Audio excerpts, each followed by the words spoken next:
Russell's viper থেকে বিষ সংগ্রহ করা হচ্ছে। এই পরীক্ষায় দেখা হবে রাসেলস ভাইপারের বিষ মানুষের রক্তে কি পরিবর্তন ঘটায়। তার জন্য কিছুটা মানুষের রক্ত সংগ্রহ করে তাতে কয়েক ফোঁটা বিষ মিশিয়ে এই পরীক্ষা করা হবে। এখন একটা বিকারে কিছুটা মানুষের রক্ত নিয়ে সেখানে একটা সিরিঞ্জের মাধ্যমে দেয়া হচ্ছে ভাইপারের বিষ। দেখতে পাচ্ছেন মুহূর্তের মধ্যেই রক্তটা জমাট বেঁধে পুরোপুরি একটা জেলিতে পরিণত হয়ে গেল। কিন্তু এখানে যতটুকু রক্তের ওপর এই সাপের বিষের পরীক্ষাটা করা হলো, মানুষের শরীরে তো আর শুধু এইটুকু রক্ত না, একজন মানুষের শরীরে প্রায় 5 লিটারের মতো রক্ত থাকে।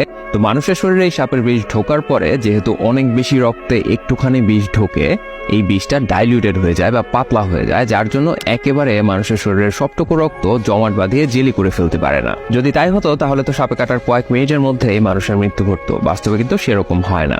চলুন দেখা যাক সাপে কাটার পরে আসলে মানুষের রক্তে কি ঘটে।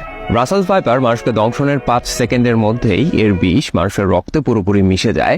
যদিও এই বিষ মানুষের রক্তটাকে পুরোপুরি জেলিতে পরিণত করতে পারে না, তবে এর মধ্যে থাকা প্রিকোয়াগুলেন্ট মানুষের রক্তে অনেকগুলো ছোট ছোট রক্ত জমাট তৈরি করতে সক্ষম হয়। চলেন দেখা যাক এর সাথে আর কি কি ঘটনা ঘটে। নাম্বার 1, রাসেলস ভাইপারের বিষ মানুষের রক্তনালিকার দেয়ালকে ড্যামেজ করতে পারে, যার ফলে এই ড্যামেজ হয়ে রক্ত লিক করতে পারে, সেখান থেকে ইন্টারনাল ব্লিডিং হতে পারে। নাম্বার 2, আমাদের রক্তনালিকাতে নরমালি কিছু রাপচার বা ড্যামেজ হয়।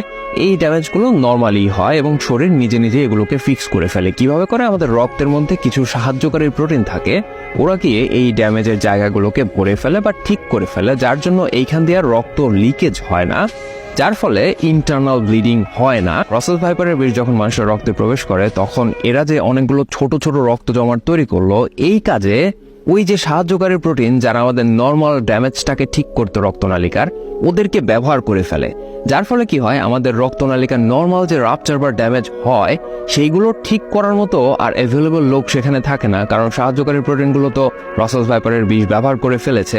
যার জন্য কি হয়, আমাদের এই নর্মাল ড্যামেজ বা রাপচার থেকেও লিকেজ হতে পারে এবং ইন্টারনাল ব্লিডিং হতে পারে।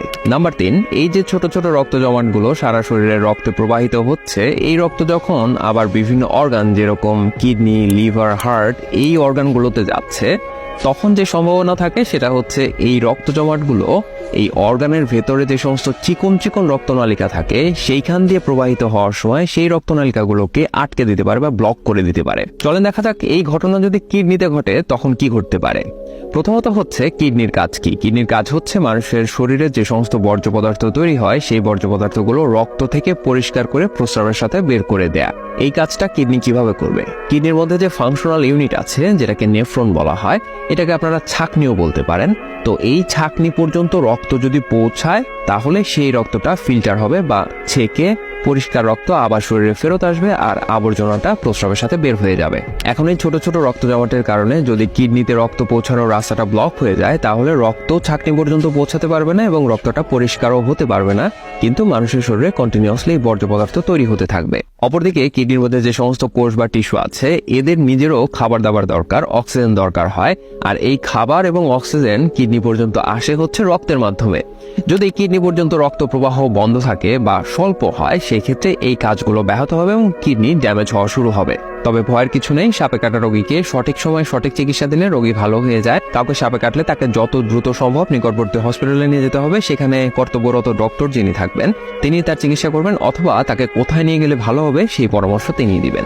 আপনার পাশের হসপিটালে রাসেলস ভাইপারের অ্যান্টিভেনম পাওয়া যেতে নাও পারে, তো কোথায় কোথায় রাসেলস ভাইপারের অ্যান্টিভেনম পাওয়া যাচ্ছে সেই খোঁজ খবর নিয়ে রাখতে পারেন। যখন কেউ কোনো দুর্ঘটনার শিকার হবেন তাকে যেন অতি দ্রুত সেই হসপিটালে নিয়ে যাওয়া যায়। তবে সেরকম একটা হসপিটাল যদি আপনার এলাকা থেকে অনেক বেশি দূরত্বের পথ হয় তাহলে রোগীকে শুরুতে পার্শ্ববর্তী যে হসপিটাল আছে সেইখানে নিয়ে যেতে হবে এবং সেখানে যে ডক্টর আছেন তার সাথে কথা বলে নিশ্চিত হয়ে নিতে হবে রোগীকে দূরের পথে নেয়ার আগে তার কি কোনো ইনিশিয়াল ট্রিটমেন্ট দরকার আছে কিনা। সাপে কাটা রোগীকে যে অ্যান্টিভেনম দেওয়া হয়, এই অ্যান্টিভেনম আসলে মানুষের শরীরে কিভাবে কাজ করে? অ্যান্টিভেনম হচ্ছে বেসিক্যালি অ্যান্টিবডি, এদের বাইন্ডিং সাইট থাকে। এদেরকে যখন মানুষের শরীরে প্রবেশ করানো হয় তখন এরা গিয়ে সাপের বিষটাকে খুঁজে বের করে তাদের বাইন্ডিং সাইটে বাইন্ড করে নিউট্রালাইজ করে ফেলে, মানে অকার্যকর করে ফেলে। এখন ইন্টারেস্টিং প্রশ্ন হচ্ছে, এই যে সাপে কাটার পরে একজন মানুষকে অ্যান্টিভেনম দেয়া হচ্ছে, এই অ্যান্টিভেনম গিয়ে সাপের বিষটাকে চিনবে কিভাবে? এই ব্যাপারটা বোঝা সহজ হবে যদি আপনাকে বলি অ্যান্টিভেনম আসলে বানানো হয় কিভাবে।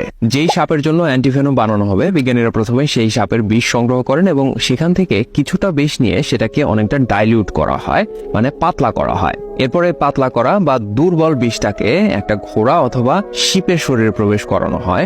ঘোড়া বা শিপের শরীরে তখন এই বিষের এগেইনস্টে ন্যাচারালি অ্যান্টিবডি তৈরি হবে। এই অ্যান্টিবডি গিয়ে সেই বিষটাকে নিউট্রালাইজ করে ফেলবে বা অকার্যকর করে ফেলবে। তখন যেটা করা হয়, এই ঘোড়া বা শিপের শরীর থেকে এই অ্যান্টিবডিগুলোকে সংগ্রহ করা হয়, সংগ্রহ করে সেগুলোকে পিউরিফাই করা হয় এবং সেগুলোই পরবর্তীতে ওই সাপের এগেইনস্টে অ্যান্টিভেনম হিসেবে ব্যবহার করা হয়। যখন ওই সাপ কোনো মানুষকে কামড় দেয় তখন এই অ্যান্টিভেনম ওই মানুষের শরীরে প্রবেশ করানো হয় যেন এরা গিয়ে ওই বিষটাকে নিউট্রালাইজ করে ফেলতে পারে। এখান থেকে বোঝা যাচ্ছে কোন একটা অ্যান্টিভেনম তৈরি করার জন্য প্রথমে আমাদের ওই সাপের বিষটা দরকার। এখন দেখেন, আমাদের দেশে যে সমস্ত অ্যান্টিভেনম পাওয়া যায় তার বেশিরভাগই হচ্ছে বাইরে থেকে আনা, বিশেষ করে ইন্ডিয়া থেকে আনা। এখন বাংলাদেশের রাসেল ভাইপারের বিষ আর ইন্ডিয়ান রাসেল ভাইপারের বিষ যদি একই রকম না হয়, তাহলে ইন্ডিয়া থেকে যে সমস্ত অ্যান্টিভেনম আসবে সেটা বাংলাদেশের মানুষের ক্ষেত্রে বা বাংলাদেশের রাসেল ভাইপার কামড় দেওয়ার পরে খুব বেশি কার্যকর নাও হতে পারে, যদিও অনেক বেশি ক্ষেত্রেই হয়। তো বেস্ট অপশন হচ্ছে বাংলাদেশে যে সমস্ত অ্যান্টিভেনম ব্যবহার করা হবে সেটা যেন বাংলাদেশের সাপ থেকে সংগ্রহ করা বিষ থেকেই তৈরি করা হয়। সুতরাং আমাদের দেশে ব্যবহার করা অ্যান্টিভেনম যেন আমাদের দেশেই তৈরি হয়, সেদিকে আমাদের বিশেষভাবে গুরুত্ব দিতে হবে। এখন চলেন দেখা যাক সাপে কামড়ানোর পরে কোন ভুলগুলো করা যাবে না। সাপের কামড়ানো জায়গাতে অথবা তার আশেপাশে কোনো রকম ডোর বাঁধা বা গিট লাগানো যাবে না। যেখানে কামড় দিয়েছে সেখানে কোনো রকম কাটাকাটি, সূচ ফোটানো অথবা কোনো প্রলেপ লাগানো যাবে না। ওঝা, বৈদ্য বা কবিরাজের কাছে গিয়ে সময় নষ্ট করা যাবে না। হাসপাতালে নেওয়ার পথে রোগীর কথা বলতে অসুবিধা হলে অথবা নাকে নাকে কথা বললে অথবা মুখ থেকে লালা ঝরলে রোগীকে কোনো কিছু খেতে দেওয়া যাবে না। সাপে কাটা জায়গাতে কোনো রকম রাসায়নিক পদার্থ, অ্যালকোহল, হার্বাল ঔষধ বা মুখের লালা ইত্যাদি কোনো কিছুই দেওয়া যাবে না। রোগীকে তেল, ঘি, মরিচ অথবা বিভিন্ন গাছগাছালির রস খাইয়ে বমি করানোর চেষ্টা করা যাবে না। ব্যথা কমানোর জন্য কোনোভাবে রোগীকে অ্যাসপিরিন দেওয়া যাবে না, কারণ অ্যাসপিরিন হচ্ছে ব্লাড থিনার। এমনিতেই সাপে কামড়ের কারণে রোগীর ইন্টারনাল ব্লিডিং হওয়ার সম্ভাবনা অনেক বেড়ে যায়। এর মধ্যে যদি আবার অ্যাসপিরিন দেওয়া হয় তাহলে এই সম্ভাবনা আরো অনেক বেশি পরিমাণে বেড়ে যেতে পারে।